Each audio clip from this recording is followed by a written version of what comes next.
The Korean Mafia boss married an innocent black woman. But tonight, he learned the truth. She was never his weakness. She was the empire hiding behind his throne. And the brother he buried 5 years ago, he's alive and he wants them both dead. Han Mujin, the feared Korean Mafia boss of Seoul, believed he had spent 3 years protecting his innocent, black wife from the blood and betrayal of his empire, until one deadly night revealed the terrifying truth. Amarachi Vale was never a prisoner in his world. She was its hidden architect. When assassins breach Mujin's penthouse, he prepares to die defending her, only to watch in shock as Amarachi steps forward like a queen of war, outsmarting enemies who once made even him tremble. From the rain-soaked Incheon docks to the glittering halls of Seoul's elite, Mujin uncovers a web of forbidden love, secret syndicates, and dangerous obsession that turns his mafia romance into a battlefield. The woman he worshipped as fragile becomes the strategist pulling every string, using him as bait, protector, and partner in a ruthless takeover of the underworld. Betrayal collides with passion as enemies close in, snipers watch from the shadows, and a single peony petal exposes a truth darker than any bullet. Now stripped of his throne, Mujin must choose: destroy the wife who deceived him, or stand beside the only woman powerful enough to crown him king again. In a world where trust kills and love conquers, their bond becomes the most lethal weapon of all. Welcome to a world where love wears a silencer and loyalty has a body count. Han Mujin rules Seoul's underworld with iron discipline, feared by rivals and worshipped by allies. But the one person he thought he understood, his black wife, Amarachi, is the only mystery he cannot solve. To the city, she is the elegant, quiet woman beside the Korean Mafia boss. To those who know the shadows, she is something far more dangerous. A strategist raised between Lagos and London, carrying secrets older than Mujin's empire. Their marriage was supposed to be protection. Instead, it became a battlefield. When a radio signal, a hidden ledger, and a ghost from Mujin's past collide in one violent night, the truth explodes. Amarachi never needed saving. She was building her own kingdom beneath his. Now enemies close in from every side. A resurrected brother, a ruthless mother, and a director who trades lives like currency. This is not just a mafia story. It's a tale of obsession, interracial passion, and the price of loving the wrong person in the right way.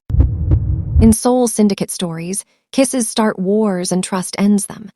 Welcome back to Seoul Syndicate Stories, the home of Korean Mafia boss drama, forbidden love, and dangerous obsession.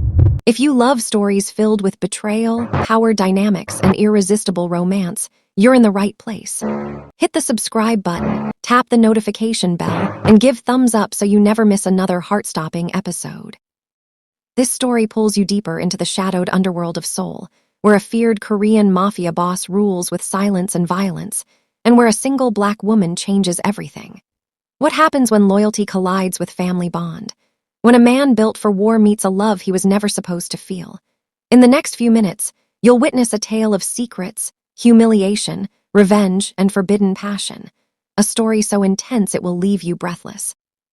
Listen closely, because in this world, one wrong step can cost a life, and one forbidden love can spark a war. Tell us in the comments where you're watching from. We love hearing from our global family of mafia romance lovers. Your support keeps these Korean mafia boss stories, dangerous affairs, and interracial love dramas coming. Now take a seat, turn up the volume, and step into a world where power is deadly, trust is rare, and love is the most dangerous weapon of all. Let's begin. The fire in the penthouse had burned down to glowing embers, casting long, flickering shadows across the room. Han Mujin watched Amarachi as she stood by the vanity, methodically removing the diamond clip from her hair. Every movement she made was a silent revelation. He realized now that the fragile woman he had married was merely a costume, a masterpiece of psychological warfare. "The radio, Amarachi," Mujin said, his voice steady despite the adrenaline still coursing through his veins. "You said it was the beginning of our next venture. Who is on the other end of that frequency?" Amarachi paused, the diamond clip glinting in her hand. She turned to face him, the sleek lines of her suit making her look more like a general than a socialite. The power imbalance was no longer a struggle for dominance. It was a cold, shared reality. "The people who taught me how to survive a world like yours, Mujin," she replied, her dark eyes locking onto his. "My father didn't just leave me a name, he left me a network. one that spans from the ports of Lagos to the boardrooms of Tokyo. The iron tigers were just the first pests I needed to clear out of our way. Mujin felt a chill that had nothing to do with the night air. This was the true depth of their high-stakes romance. He hadn't just married a woman, he had merged his empire with a shadow organization he didn't even know existed. His dangerous obsession with her was no longer about protection. It was about whether he could truly handle being the king to a queen who already ruled half the world in secret. So, the innocent woman I met in London, the one who was lost in the city, Mujin started, a bitter, admiring smile touching his lips. Was the perfect lure for a man who needed to feel like a hero, Amarachi finished, walking toward him. She stopped just inches away, the scent of sandalwood now a signature of her authority. She reached out, her fingers grazing the scar on his temple. But the man who jumped in front of that sniper tonight, he wasn't a hero playing a part. He was real, and that is why I'm still here. The forbidden love between them flared, fueled by the danger of their shared secrets. Mujin reached out, his hand settling on the back of her neck, pulling her into his space. Secret affair was over, but the conspiracy had just begun. What is phase 2? He rasped. Amarachi leaned in, her lips brushing against his ear, her voice a melodic, lethal whisper. The minister wasn't the head of the snake, Mujin. He was just a scale. Tomorrow we go after the man who holds your family's debt. We're not just going to pay it off, we're going to take his bank. The radio on the table crackled to life, a distorted voice speaking in a coded dialect Mujin didn't recognize. Amarachi didn't look away from him. Are you in, Mujin? She asked, her hand sliding down to rest over his heart. Or is this mafia romance too much for the boss to handle? Mujin's grip tightened on her neck, his eyes darkening with a resolve that matched her own. I gave up my throne for you tonight, Amarachi. I think it's only fair we go and take a bigger one together. As they stood together in the dying light, it wasn't the threat of the unknown enemy. It was the realization that Han Mujin was no longer the one leading the dance. He was following a woman into a darkness deeper than any he had ever known. The heavy steel doors of the underground facility hissed open, revealing a world that existed far below the polished marble of Han Mujin's penthouse. This was not a place of luxury, but of cold, clinical efficiency. Han Mujin stepped into the room, his hand instinctively ghosting toward the small of his back where his weapon sat. Beside him, Amarachi moved with a newfound authority, her presence commanding the respect of the dozen operatives already stationed at glowing monitors. Mujin, Amarachi said, her voice echoing in the vast space. Meet the Shadow Syndicate. Standing at the center of the room was a tall, lean man with a scar running through his eyebrow and a woman whose fingers danced across a holographic interface with terrifying speed. They didn't bow. They simply nodded, their eyes assessing Mujin not as a boss, but as a variable in a much larger equation. This is Kale, my lead tactical officer. Amarachi transitioned into the role of a commander seamlessly. And Sora, the best cryptologist in the hemisphere. They've been operating under your nose for 18 months. Mujin felt a surge of forbidden tension. For nearly 2 years, he had been the most feared man in Seoul, yet he had been living with a ghost cell in his own backyard. His dangerous obsession with Amarachi flared, half fury at being deceived, half intoxicating fascination with the sheer scale of her power. 18 months, Mujin repeated, his voice a low, dangerous rumble. He walked toward Kale, the power imbalance crackling in the air. You were in my city, using my infrastructure, and I didn't see a shadow of you. That was the point, Mr. Han, Kale replied, his voice devoid of fear. If you had seen us, we wouldn't be very good at our jobs. Amarachi stepped between them, her hand resting on Mujin's chest. The heat of her palm was the only thing keeping his temper from detonating. We don't have time for a measuring contest, Mujin. The bank we're taking tomorrow isn't just a financial institution. It's the laundromat for every major syndicate in Asia. If we hit it, we don't just clear your debt. We control the flow of their blood. The stakes of their high-stakes romance had just escalated from personal survival to a continental coup. This secret affair was no longer about a man and a woman. It was about the birth of a new world order. Why show me this now? Mujin asked, looking down at Amarachi, his eyes searching hers for a trace of the woman he thought he knew. Because tomorrow requires a front, Amarachi whispered, her fingers curling into his shirt. They expect the mafia boss to walk through the front door with his beautiful, innocent wife. They'll be looking at you, Mujin. They won't see the knife I'm sliding between their ribs until it's too late. The forbidden love they shared felt like a pact signed in ink that hadn't yet dried. As the tactical team began briefing the mission, a red alert flashed on the main screen. "We have a problem," Sora announced, her voice tight. "The bank just doubled its security, and they've called in a third-party contractor to oversee the vault." Mujin looked at the screen and felt the air leave his lungs. The contractor's file pulled up, a man Mujin had presumed dead for 5 years. His own brother. It was the realization that the ghosts of Mujin's past were now standing directly in the way of Amarachi's future. The glass elevators of the ShinHWA International Bank ascended in a chilling, clinical silence. Han Mujin caught his reflection in the polished chrome, a man wearing the crown of a mafia boss, yet feeling the cold weight of a ghost pressing against his spine. Beside him, Amarachi adjusted the cuff of her silk blouse, her dark eyes fixed on the floor numbers as they flickered upward. "You went cold the moment you saw that file, Mujin," Amarachi said, her voice a low, melodic velvet that didn't mask the sharp edge of her observation. "I know that look. That's not fear of the bank. That's the ghost of a forbidden love for a brother you thought you buried. A prop for their legitimate meeting. Han Jae-hoon was the golden son, the one who was supposed to take the throne so I could stay in the light. When he died in that shipyard fire 5 years ago, I became the monster I am today to avenge him. If he's alive, Amarachi, if he's working for the creditors. Then he is just another obstacle," she finished, her voice turning to ice as the elevator chimed. "Remember the plan. You are the distraction. You are the legendary boss of Seoul here to renegotiate a debt. I am the trophy wife who wanders off to find a restroom, while I actually bypass their biometric vault." The doors slid open to a lobby of white marble and armed guards in tailored suits. At the far end of the hall, standing before the reinforced glass of the executive wing, was a man who shared Mujin's jawline, his fair skin, and his predatory stillness. Jae-hoon didn't smile.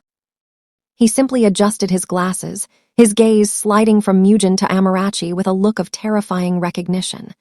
"Welcome home, Mujin," Jae-hoon said, his voice a distorted echo of the past. "I see you've brought the strategist. Did you really think her secret affair with the shadow syndicate would stay hidden from the bank's security?" Mujin stepped forward, his heart hammering a frantic rhythm. Power imbalance was staggering. He was trapped between the loyalty he owed his blood and the dangerous obsession he felt for the woman currently reaching for a hidden blade in her garter. "Jae-hoon, step aside," Mujin rasped, his voice thick with the agony of a high-stakes romance clashing with family betrayal. "Don't make me kill you twice." "You never killed me, little brother. You just inherited my enemies," Jae-hoon replied, signaling the guards. In one fluid motion, Amarachi didn't retreat, she lunged. But she didn't strike Jae-hoon. She threw a smoke pellet at the floor, plunging the lobby into a thick gray blindness. "Go to the vault, Mujin," she hissed through the haze, her hand finding his in the dark for one fleeting, desperate squeeze. "I'll handle the ghost. If you don't get those ledgers, neither of us walks out of here alive."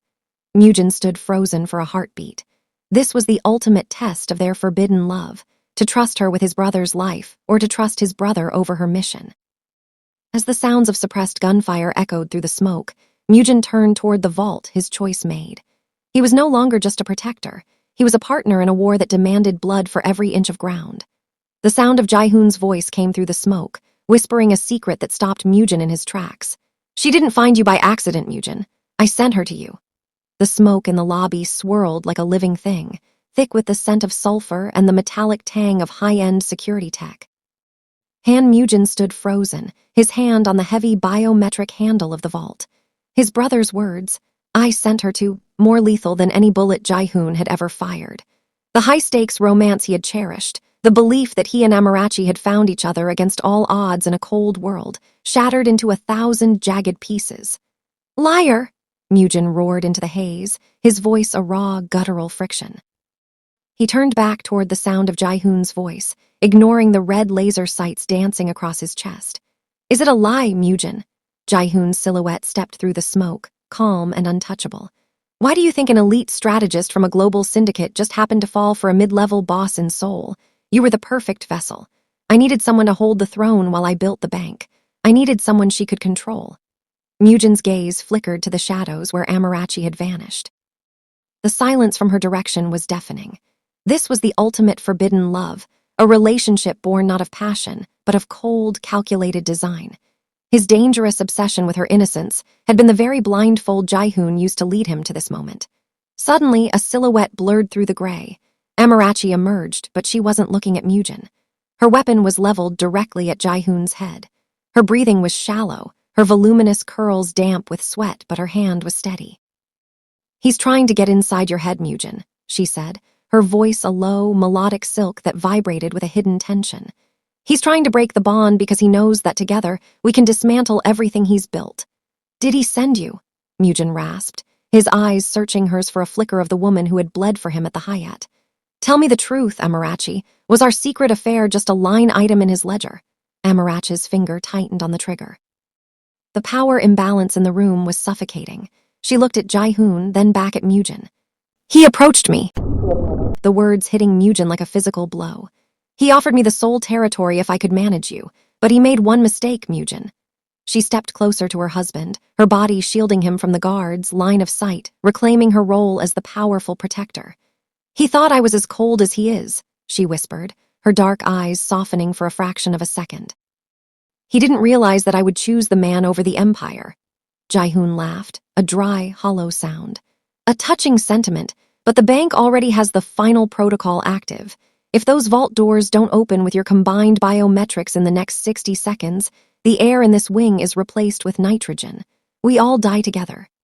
The stakes of their mafia romance had reached the point of no return. It was a suicide pact disguised as a heist. Mujin looked at the vault, then at the brother he had mourned, and finally at the woman who had both saved and betrayed him. To survive, they had to move as one. To survive, he had to trust the person who had lied to him from day one. "Open it," Mujin commanded, grabbing Amarachi's hand and slamming it onto the scanner alongside his own. The machine whirred. A deep mechanical thrum vibrated through the floor. Access granted.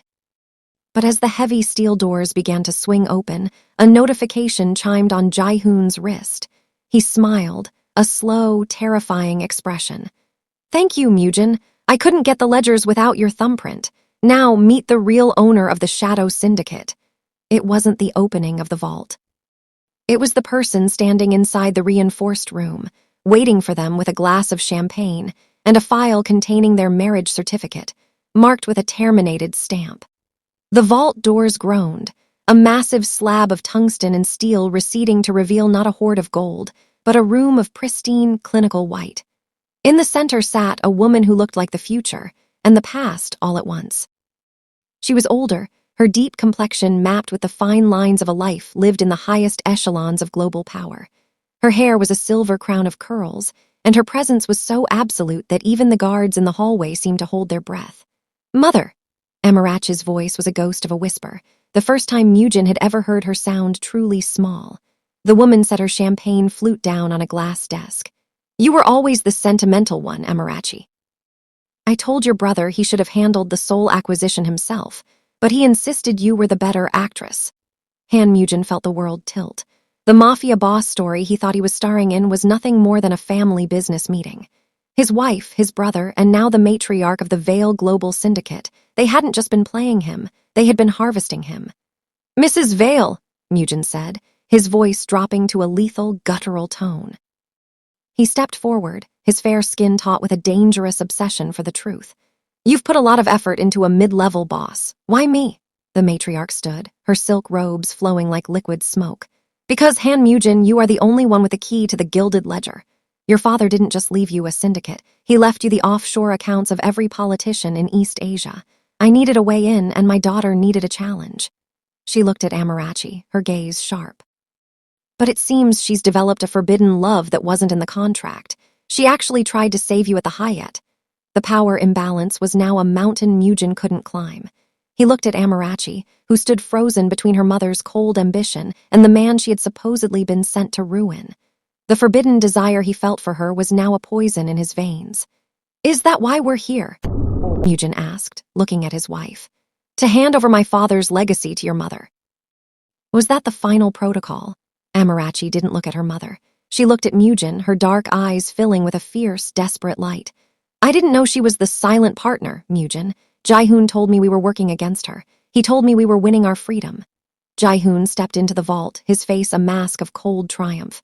Freedom is expensive, little sister. I chose the side that pays. The matriarch reached into the desk and pulled out a single document. Sign over the ledger access, Mujin, and you walk out of here. You can even keep the girl. We'll retire her to a quiet estate in Europe where she can be as innocent as you like. The insult hit harder than a bullet. They were offering him a hollow version of his secret affair, a lie he could live in forever as long as he gave them his power. Mujin felt Amarachi's hand slide into his. She wasn't squeezing for comfort. She was pressing something into his palm, the diamond clip from her hair. The one that doubled as a dart launcher. Mujin, she whispered, her voice a melodic, lethal thread. Don't sign. If he doesn't sign, he dies, the matriarch said simply.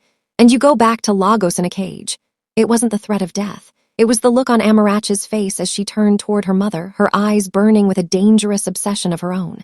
She didn't look like a daughter anymore. She looked like a usurper. You're right, mother, Amarachi said, her voice echoing in the vault. Freedom is expensive, and I'm ready to pay for yours. The clinical white of the vault was suddenly blinded by the glare of overhead emergency lights, pulsing a rhythmic, violent red. The atmosphere had shifted from a corporate negotiation to a kill floor. Amarachi stood perfectly still, her hand still locked in Mujin's. The power imbalance had reached its breaking point. Her mother, the matriarch, sat behind the desk with the calm of an apex predator, while Jaehoon stood by the heavy steel door, his hand resting on the hilt of a concealed blade. You speak of paying for my freedom, Amarachi? The matriarch's laugh was a dry, hollow sound. With what? You have no allies here. Every guard in this building answers to my bank account. They answer to the person who holds the keys, Amarachi replied, her voice a low, melodic silk that made the hair on the back of Mujin's neck stand up. And you forgot, mother. I'm the one who rewritten the biometric signatures. Mujin felt the diamond clip in his palm. He didn't need a briefing to know his role. In this mafia romance, they were no longer playing defense. He was the distraction, the hammer. She was the scalpel. Now, Mujin, Amarachi hissed. Mujin lunged. He didn't go for the matriarch. He went for Jaehoon.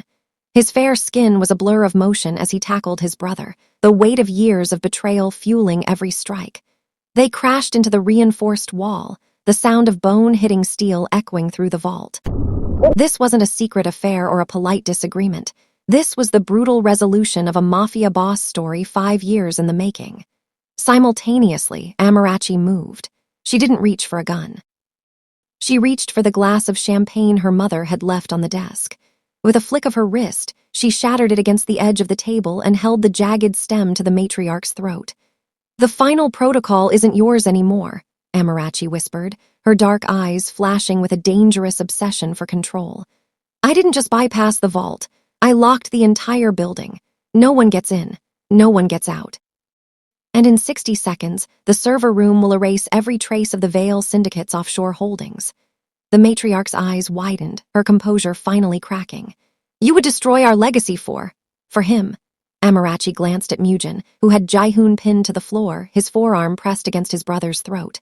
The forbidden love between them wasn't a weakness. It was a scorched earth policy.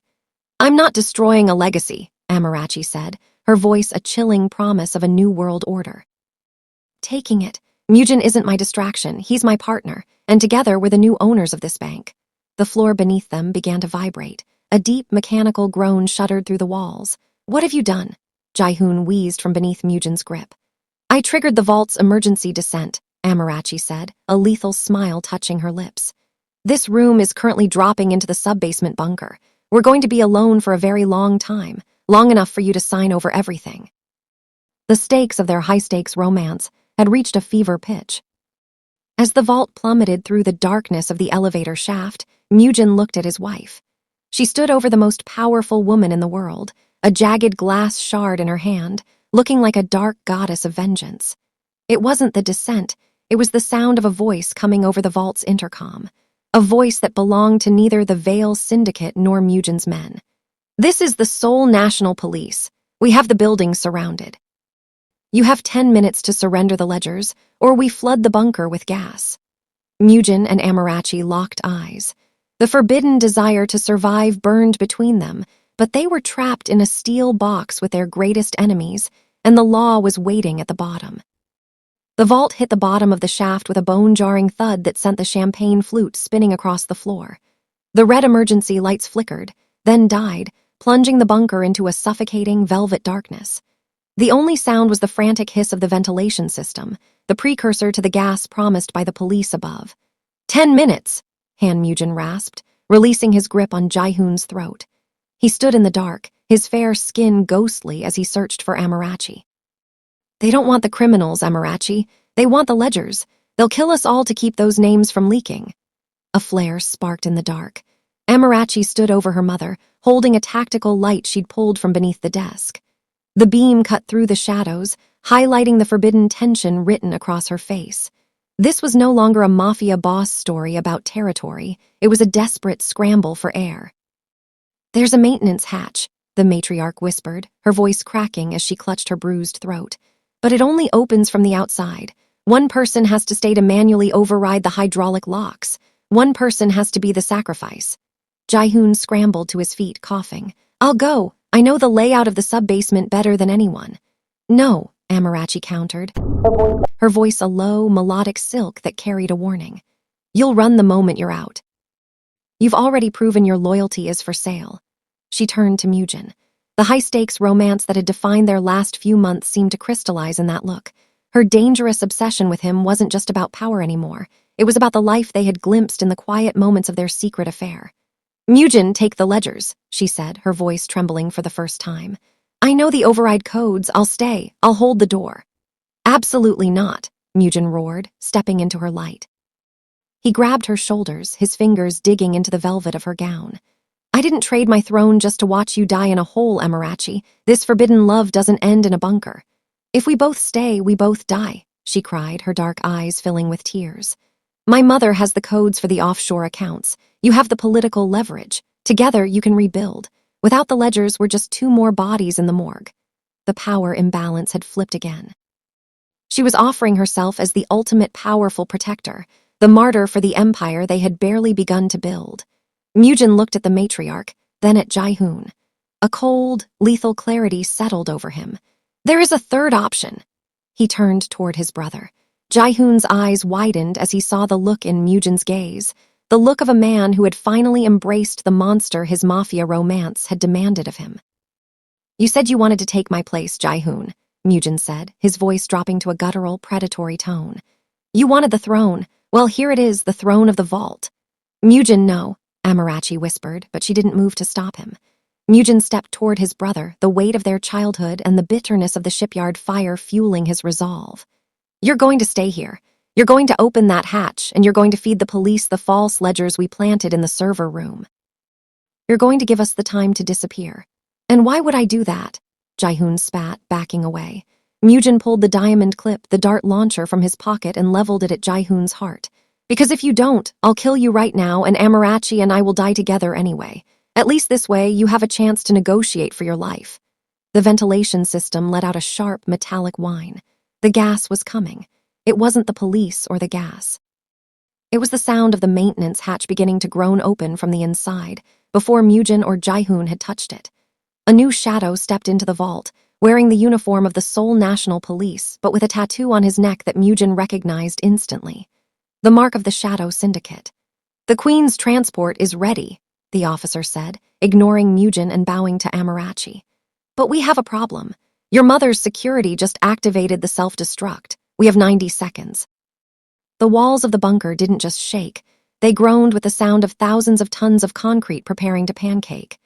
Dust choked the air, turning the red emergency light into a thick, bloody fog. Move! Now! Mujin roared, his voice cutting through the mechanical shriek of the self-destruct sequence. He didn't wait for a consensus. He grabbed Amarachi by the waist, lifting her over the threshold of the maintenance hatch as the ceiling began to rain grit and pebbles. This was the climax of their high-stakes romance, a literal race against a collapsing world. Behind them, the matriarch stood frozen, her eyes wide as she realized her own security protocols were about to become her tomb. Jae-hoon lunged for the opening, but Mujin kicked the heavy steel door, narrowing the gap. The ledgers, Jae-hoon! Pick them up or die with them! Mujin yelled, giving his brother a split-second choice between greed and survival. They scrambled into the narrow service tunnel, the tactical officer leading the way with a high-intensity torch. The air here was thin, tasting of rust and old electricity. Every few seconds, a massive shudder rocked the earth, nearly knocking them off their feet. Amarachi was a blur of motion ahead of him, her velvet gown torn to the thigh to allow her to run. The forbidden tension between them had been replaced by a raw, animalistic drive to survive. She reached a vertical ladder, her fingers gripping the cold iron rungs with a strength that belied her elegance. "Up, Mujin! The foundation is shearing!" she screamed over the roar of the building's demise. As they climbed, the vault they had just occupied imploded below them.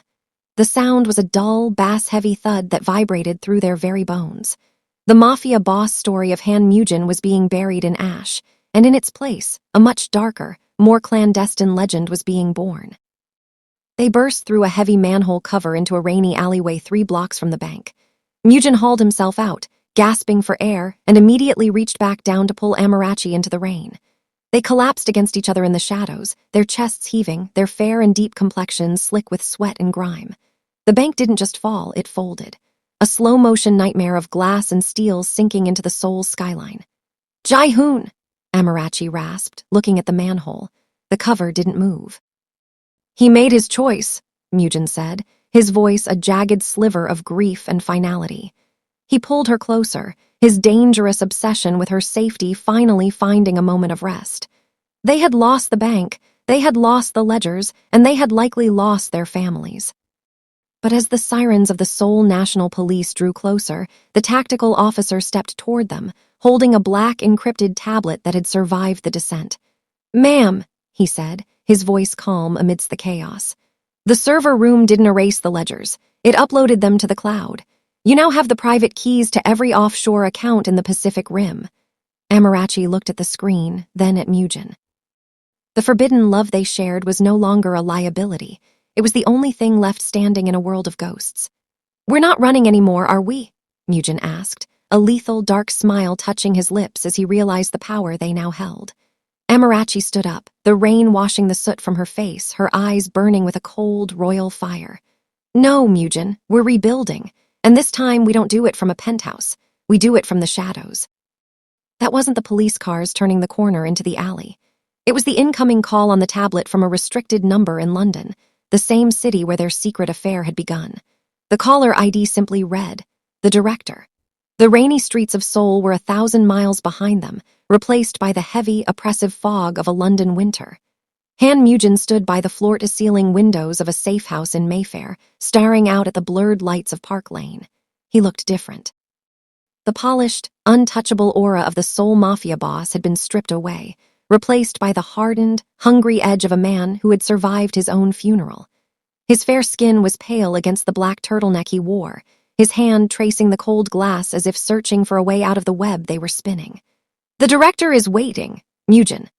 Amarachi's voice came from the shadows of the room, accompanied by the familiar, comforting scent of sandalwood. She was dressed in a tailored trench coat, her voluminous curls tucked into a silk scarf. She looked every bit the elite strategist she had always been, but there was a new softness in the way she approached him, a forbidden love that had been forged in the collapse of the bank. She stepped into his space, her hand sliding around his waist. "The London Protocol isn't just a meeting, it's an initiation. Once we walk through those doors, there is no going back to the way things were. We won't just be partners, we'll be assets." Mujin turned, his gaze dropping to her lips. The forbidden desire between them was the only thing that felt real in a world made of lies. "We were assets the moment we met in that gallery 3 years ago, Amarachi. We just didn't know who was holding the leash." He pulled her closer, his thumb tracing the line of her jaw. "Is the Director your father, or is he the man who killed him?" Amarachi's expression flickered, a rare crack in her lethal mask. "That's what we're going to find out." The tablet on the table chimed.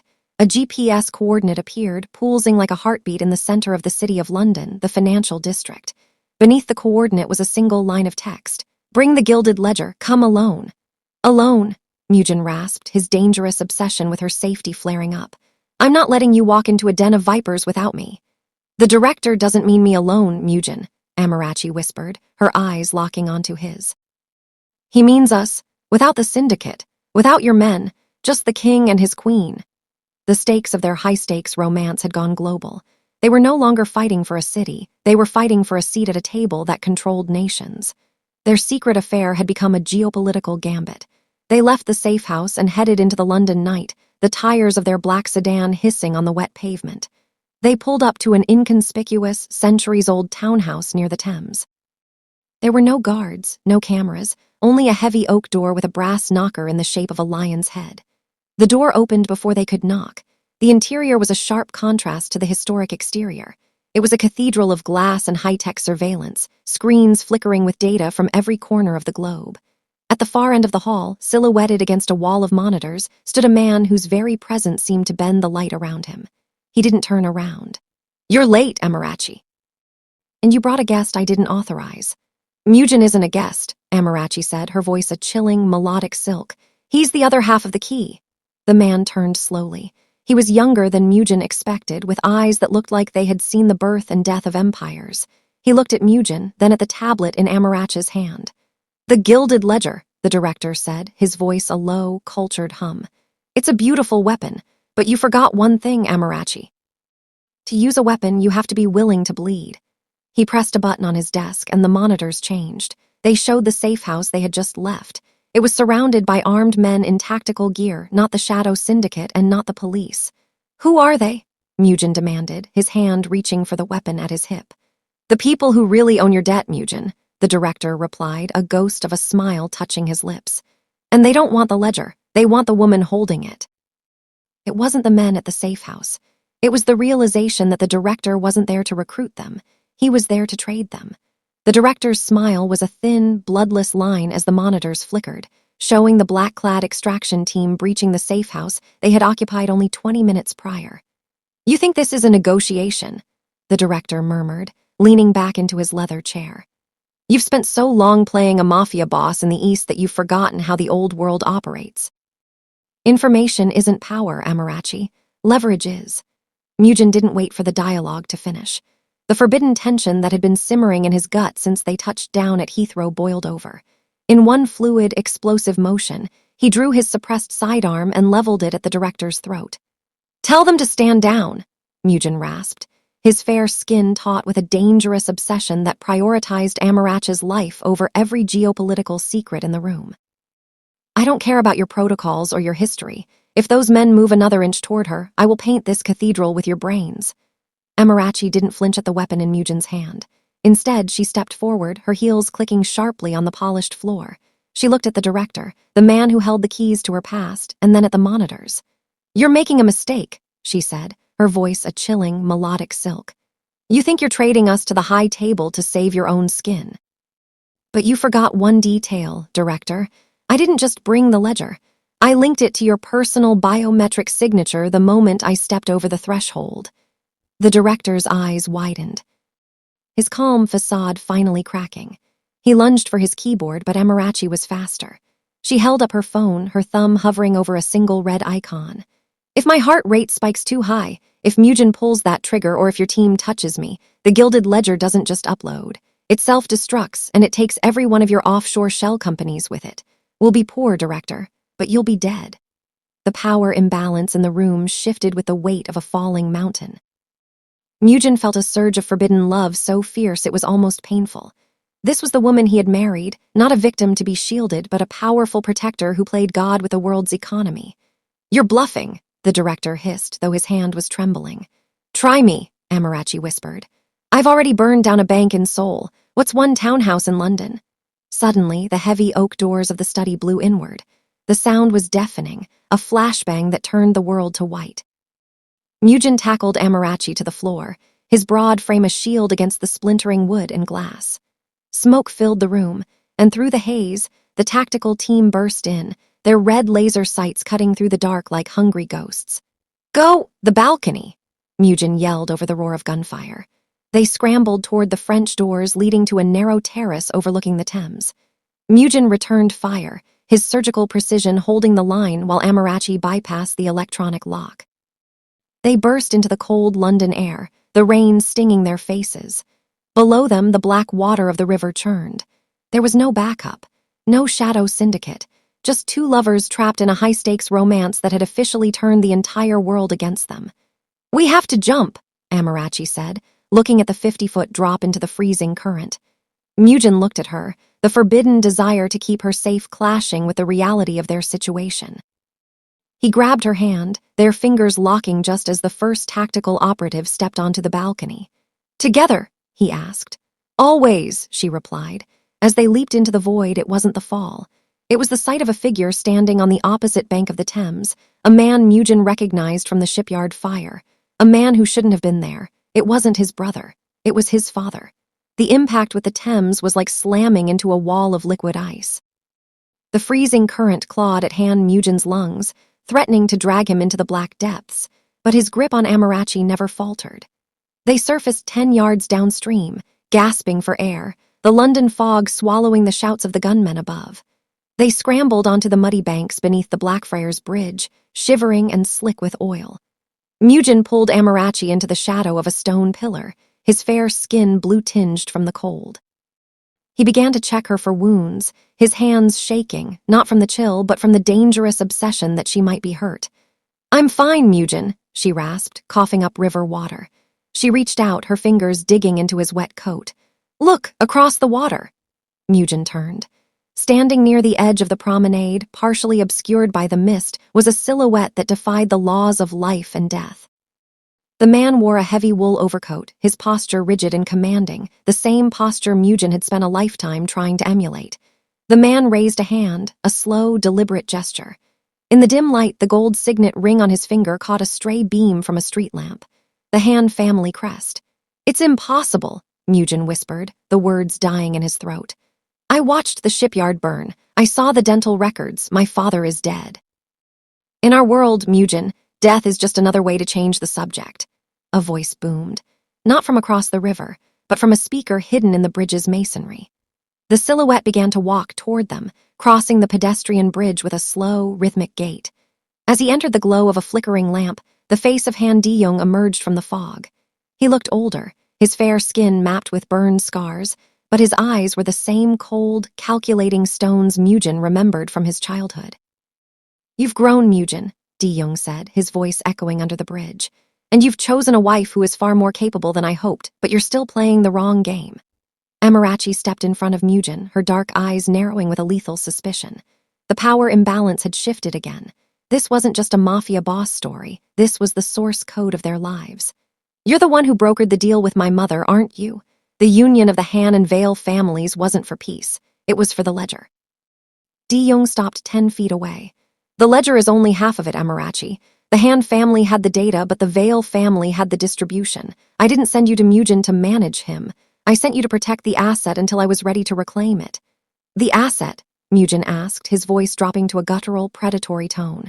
"You mean the money?" "No, Mujin," his father said, a chilling smile touching his scarred lips. "I mean the child." The world went silent. Amarachi's hand instinctively went to her stomach, her breath hitching in a way that shattered Mujin's heart. They had only known for a week. A secret affair that had resulted in a life they hadn't yet dared to name. "How do you know?" Amarachi breathed, her voice a melodic thread of terror. "Because I've been watching you since the night in London began," Di-young replied. "The director works for me. The high table works for me. And now, the two of you will work for me, or the Han bloodline ends tonight." The stakes of their high-stakes romance had just become generational. The forbidden love they fought for was no longer just about their survival. It was about a legacy they hadn't even realized they were carrying. It wasn't the threat. It was the sound of a dozen safeties clicking off in the darkness behind them. They weren't being rescued. They were being harvested. "The choice is simple, Mujin," his father said, stepping back into the shadows. "Give me the ledger, or watch your new family burn the same way the old one did." This story reveals that power without truth is only a temporary crown. Han Mujin believed strength meant control, yet he learned that real leadership requires trust, humility, and the courage to accept the unknown. Amarachi's journey shows that intelligence and resilience can rise from any background. Being underestimated does not make one weak. It creates room to become unstoppable.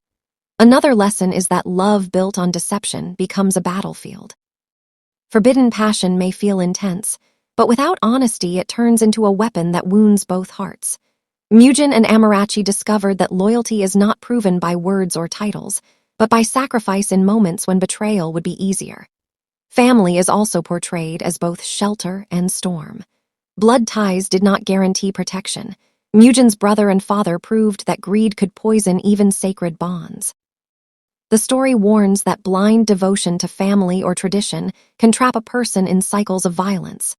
Finally, the narrative teaches that choices define destiny more than origins. Amarachi chose love over empire. Mujin chose partnership over domination. True victory was not taking a bank or defeating enemies. It was refusing to become the monsters the world expected them to be. Power fades, but character remains. Thank you for stepping into the shadows of Seoul syndicate stories, where the Korean Mafia Boss meets forbidden interracial love, and every secret has a bullet attached. If this episode kept your heart racing, subscribe and turn on notifications so you don't miss the next twist. Who owned the story for you? Han Mujin, the ruthless boss, Amarachi, the dangerous Black Queen, or the brother who returned from the dead? Drop your theories in the comments. Your ideas shape the next episode. If you love stories packed with mafia power, obsession, romance, betrayal, secret affairs, and dark Korean drama vibes, you've found your home. The next chapter goes deeper into the conspiracy, the pregnancy secret, and the war between Seoul and London. Until we meet again in the shadows, stay strong, stay curious, stay focused, and stay with Seoul Syndicate stories.